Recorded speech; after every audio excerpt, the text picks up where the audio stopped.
clear tu zong te in zava in chibai kabuk le vek cheuni voin hi october ni khat sang ni som ni panga kan thleng le ta reng maya kan na pan lai khanin ni le thate kumte kha alo rei du khop me a chan chu Christmas kormoi kha kan nga hlel em awang khanin ni le thla le kumte kha alo rei mai maya puitling kan han ni tak nu a hianin ni le thla le kumte a ral chak khop maya engpo chun ta se kha chu thuma ruai ni kha ti chuanin nimin ni som thum September sang ni som ni panga khanin kan chief minister zom em mai pulal duama chimlama aron kala nimin ni zan vek khanin central wayle hola chief minister hianin thu soina anaya he thu soina hi voin lama group sang sanga ka zong kual na sakhop maya ka zon kual na ka mit te po ha vek to beidon thopa group pakhata he thu soina video clip toy te hi min ron pe ka lom khop maya ti chuanin ni zana chief minister zom takina central wayle hola thu soina hi engwanga group sanga thu soina video clip hi omlo nge niang ti hi ka zo na ania achan chu kan mi poimo kan VVIP te ania kan VVIP chin te an ron kal hianin chimlam pang an ron kal hianin eng thu le hlang en ron ken ti hi ke ni mi puite he kan save du ni chu party sang te po hian official chin an ron kal ani hi chuanin journalist chin tal hi chu he program an man na hian som thin ni set hi ka du khop me ke ni chu journalist kan ni chuang lawa min som lo pon a poilu tuk chuang lawa ma se MJA long thlai hanan om ve an ni ho tal hi chu an thu soi cover tu hian som thin ni set hi ka du khop me ti chuanin ni china kan soyang khanin kan chief minister hianin eng thu le hlang e ron ken ti hi ka ngai thlak chak berania achan chu tun lai a hianin LADC a hianin mi puite na kan nga nge kan ngai chan thup LADC te tumna om angte boruak oma tin Mizoram boruak FCAA chungchang te po khang tiang chungchang te po kan chief minister hianin asoi mai thaya asoi lo thei tho boka chumi athu soya chu kan ngai thachak ani chief minister pulal duoma chief minister zom tak ni zana central wayle hall athu soina hi tlang zar ani lo hi poi khop me heta hi chuanin party mi le sa te hi tran in lak deuh chu anga in ka ria le engpo chu ni ta se video hi kan play phot ngan hi ni zan ni som thum thakwa sang ni som ni panga zana central wayle hola athu soina ania a full video om lova full video hen om seng thak ka chak khop mai kan ti to kha engpo chu ni ta se video hi kan play phot anga chuanin kan ti thin dan pa ngai te khanin khonga in group sanga min lo share dar sak vela he ka video link a hi tin like le subscribe lama te po khanin thanem min longai pui sam turin kan som bok cheni kan play yang khoi mi me on wa LADC ba chu som som de to ai wa ka ro ko ma he som de to me han la le do ndio ma khoi mi me on wa finance commission ila LADC chan tu ati chu abo mo lo ben ka pe chu aba chen khan ba ka don lo chu a thei lo chu me hi som ya lo tin le tu ma ba ri ta o po mo lo tu so ka la tu ba te ram ne ba ni lo ni he mi te Jadi so so ka ta ni pu chu kan lu lai na ma ya wan chen ram lo thing se kan sarkar ka kum thang lo thing se kan ba so bang suan ngai ko ta than ne tak se din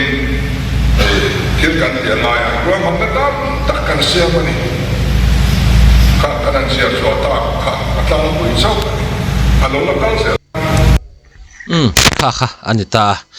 a full video ngai thla ka chak khop maya kan district council tan engma ruam manna a chiar chu thu te po kha asoya chung te po chu kan riat ve kha a chak khop maya eng po chun ta se khalam pang ka chu soi thui lo teang tran kan kho deuh tran kan lak deuh ngai ni party sang te ti chuanin he video clip toy te ke na ka ril ru le ngai tu naw lo lang ma saber le ka focus ngal chat chu nge ni kan ti chuanin hey pulal do ma chief minister zom tak nu a khen banner lian pui mai tarania a eng pup maya kimi banner ra khianin pulal do ma chief minister zom tak thalak kha awma ti chuanin lai district ZPM headquarters district president zau me mai puem sila ram chana thalak om ve boka akim tlat lo ni tero thalak pakhat akim thailo hey ZPM political party ka fui por cheuni lo nia acha chu in party boruak in party chunga boruak in mung me ka hi ke chuan ka revek ka soidu chuanin soitur tam takomang khilai khian nga nge thil pakhat mi pakhat thalak hi tarani velo ti hi ka zona ani ta ne chu ni ke chuanin he video ken chi hianin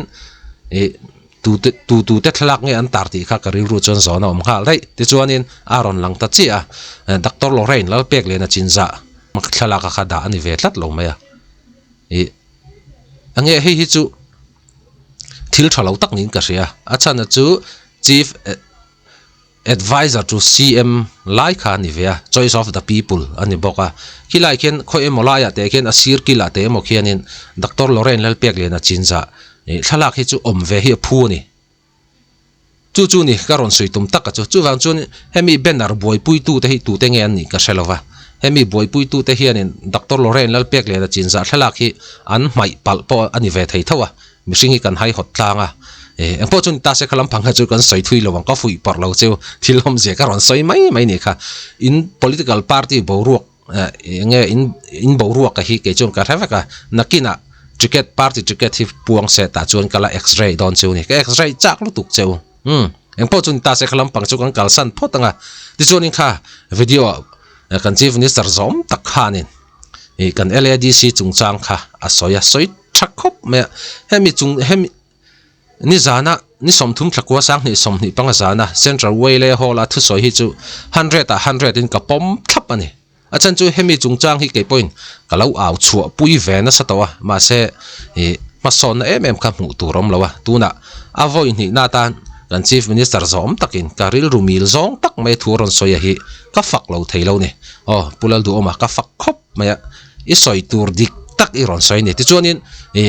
eng thule hla chi nge kan chief minister hena soi kan ti chuanin finance commission in LADC chantur ati chu abo bang om lovin ka peang cheu abak cheng khatma ka beton lo cheu a thei lo ati tol mai ne hemi thule hla hi engwanga soi nge ani kan ti chuanin kan LADC UDA sarkarina MR mi zasari le somli le pariat lai mai alak awanga hemi hi ron soi ani hei chu chiang lutuk ti chuanin MR hi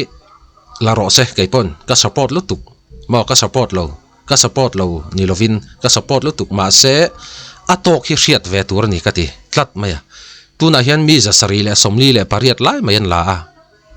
pui hem takani ti chuanin MR hi zali vel hi la ro se apoi lo ke po hi MDC ni taila MR hi chu mi eng mozati chu kalak ve tho ka ring ma se mi zali han cross ka chu arab thlak lu tu kani tuna kan chief minister zom tak soyang khan LADC budget hi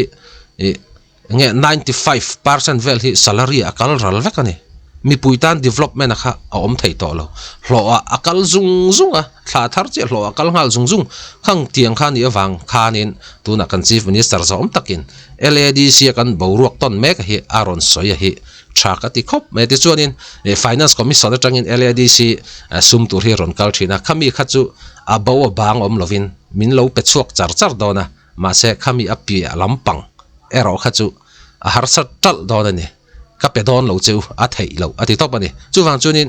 LADC kan thu nei tu kan MDC kan politicians role te po hianin nalak chungchang a hi chung kan film khur kha a tha khopin ka ria hemi tuna hian RTI mangin ke point MR le regular post an lak za thi ka zot me ka tun hen a chuak trap to me thea RTI hi a chuak ani kha chuanin kalola video te po kalola siam le tura ngai taila MR mi zasari le somli le pariat ba ka hian regular post mi eng bozat hi a om ti hi chiang khop maya chung ho tenen chuan tuna hen alo bera mi zasari le somriat borvel hi chu an ni karinga pui hem takani ti chuanin mi zasari le somriat borvel khaluni ta se tuna hei thla an thar le towa MR hi mi pani pathum vel hian abel le toin karinga chu tuna hen RTI mangin ka zot me ka ti kha pui takani chuwang chuanin kan district council a hianin MR ku an tam to em mai ni mi za sari le somli le pariat chu nge bual puya te sangawa te bungklang ate handa ve thin ma se amain office ber kha long klein i wangin atam zo ki chu district council a hen onom lo thailo ni thut na te po en chan lo mai thai eng po chun ta se kalam pang kha chu kan du tok le phot anga pudu o mai soi thak hop mai ati chuanin hey 11 tram te hi chu kong eng kim a hianin record hi kan break chho char ning ka sia apakhat na chuanin CM panga kan nei tram khat chungin CM panga kan nei man tram khat hi kum khat ne kum ni kum thum kum li kum nga chungin CM panga kan nei record kan break la thaka ti chuan apani na hianin tram khata party sang sarkar thaina district council om chun kan ni 11 tram a hianin LADC a hianin party sang ten sarkar na an chel vek to ZPM in an chela MNF in an chela INC in an chela tuna UDA BJP aluber kha BJP neta kim le thlap to ti chuanin a pathum na chun MR mi za sari la somli le pariat lak hi ani le ta ei kong eng kim a record kan break chho mola MR mi sang khat lak hi kan ho tu lian tak ti han target ta se an theile main karinga achan chu record an ron break chho mol ta tin chu mai po chu la ni lo CM jing dar nga jing taka lak lu na in khom te po kha lo om boka chung tiang ani wang chuan kan district council a hian thil thleng lo tura kan ngai tam taki a thleng tlat maya tuna po hian MR hi mi sang khat borvel hi chu kan hol de thuak in arinoma kan ho tu te po hi hanin sang mar le ta se mi sang MR mi sang khat borvel la tur hian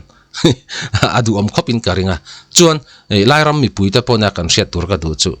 heng kan ho tu te na MR an lak vak an ho vak hianin kan district hi an hmangai kan tinge an hmangai teulo an mani trang ma chi an ha ini MR an lak vak hanin an vote bank kha a increase asang deuh turin an ngai mai thaya ma se atam zok hi chuanin MR an lak tam zok hi chuanin an pu te hi an tlan san don ti hi ka chiang khop mai chu ka mit le ka bank login ka chiang le khati jong kha san ta video ka siam thei chu ni le phot ta se ni danga video thar dang nai kan hole theu don ne